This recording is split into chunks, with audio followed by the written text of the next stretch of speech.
Hello, dear readers. Welcome to Novel Spotlight. This is an audiobook of the novel The Midnight Library by Matt Haig.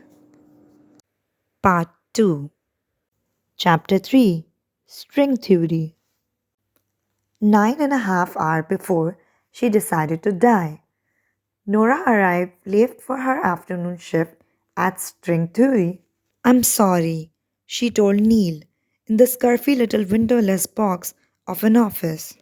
My cat died last night and I had to bury him. Well, someone helped me bury him, but then I was left alone at my flat and I couldn't sleep and forgot to set the alarm and didn't wake up till midday and then had to rush. This was all true, and she imagined her appearance, including makeup free face, loose, makeshift ponytail, and the same second hand green corduroy pinafore dress she had to work all week, garnished with a general air of tired despair, would back her up. Neil looked up from his computer and leaned back in his chair.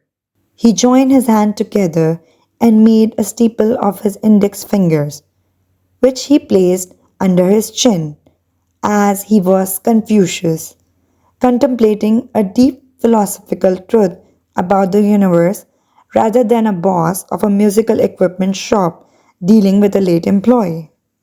There was a massive Fleetwood Mac poster on the wall behind him, the top right corner of which had come unstuck and flopped down like a puppy's ear. Listen, Nora, I like you. Neil was harmless, a 50 something guitar aficionado who liked cracking bad jokes and playing passable old Dylan covers live in the store. And I know you've got mental health stuff. Everyone's got mental health stuff. You know what I mean. I'm feeling much better generally. She lied. It's not clinical. The doctor said it's situational depression. It's just that I keep on having new situations, but I haven't taken a day off sick for all it. Apart from my mom, yeah, apart from that. Neil sighed. When he did, he made a whistling sound out of his nose.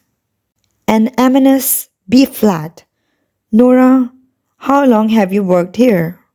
12 years and she knew too well 11 months and 3 days, on and off.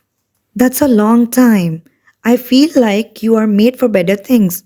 You are in your late 30s. I'm 35. You have got so much going for you. You teach people piano. One person. Did you picture yourself stuck in your hometown, working in a shop? You know, when you were 14? What did you picture yourself as? At 14?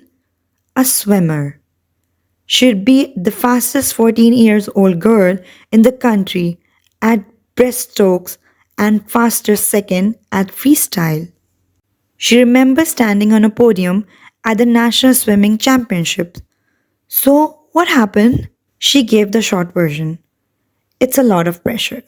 Pressure makes you tough. You start off as a coal and the pressure makes you a diamond. She didn't correct his knowledge of diamonds. She didn't tell him that while coal and diamonds are both carbon, coal is too impure to be able, under whatever pressure, to become a diamond. According to science, you start off as a coal and you end up as a coal. Maybe that was the real life lesson.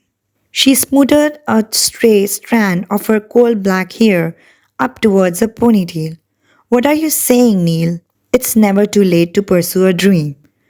Pretty sure it's too late to pursue that one. You're a very well qualified person, Nora. Degree in philosophy? Nora stared down at the small mole on her left hand. That mole has been through everything she has been through. And it just stayed there, not caring, just being a mole. Not a massive demand for philosopher in Bedford, if I'm being honest, Neil. You went to uni, had a year in London, then came back? I didn't have much of a choice. Nora didn't want a conversation about her dead mum or even Dan, because Neil had found Nora's backing out of a wedding with 2 days' notice, the most fascinating love story since Kurt and Courtney. We all have choices, Nora. There is a such thing as free will.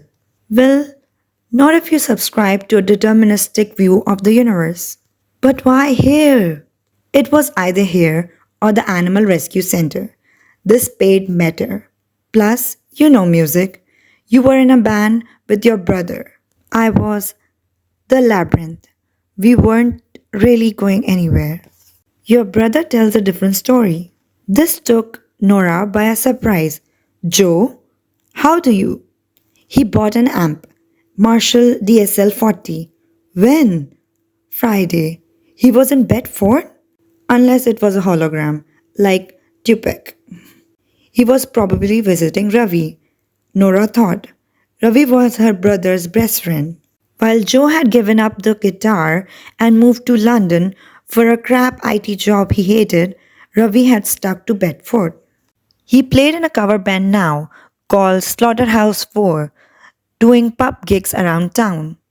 Right, that's interesting. Nora was pretty certain her brother knew Friday was her day off. The fact prodded her from inside. I'm happy here, except you aren't. He was right.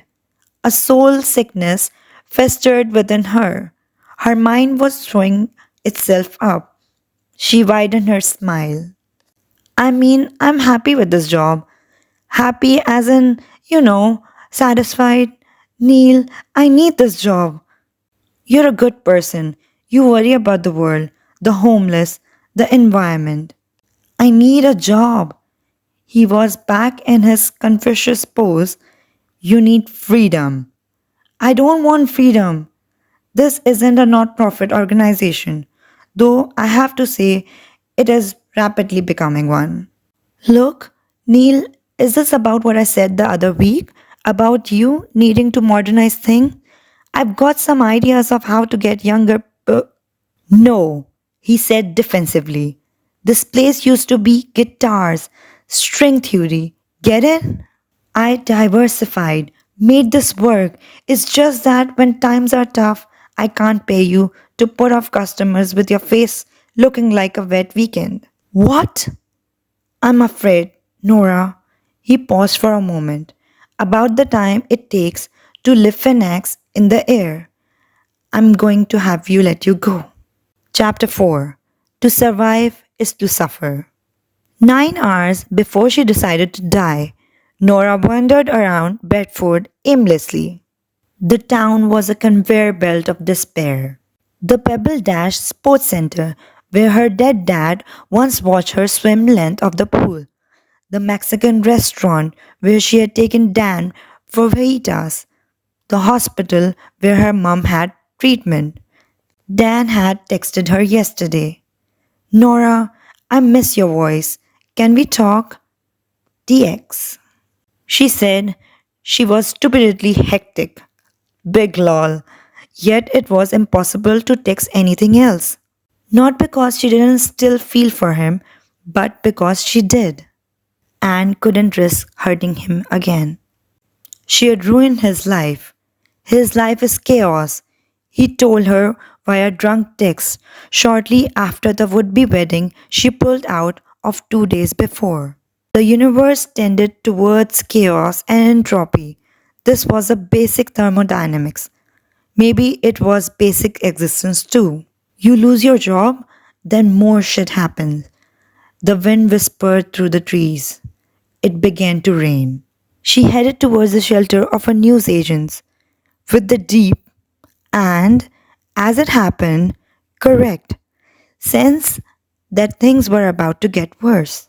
For the next part, stay tuned to Novel Spotlight. And please like, share, and subscribe.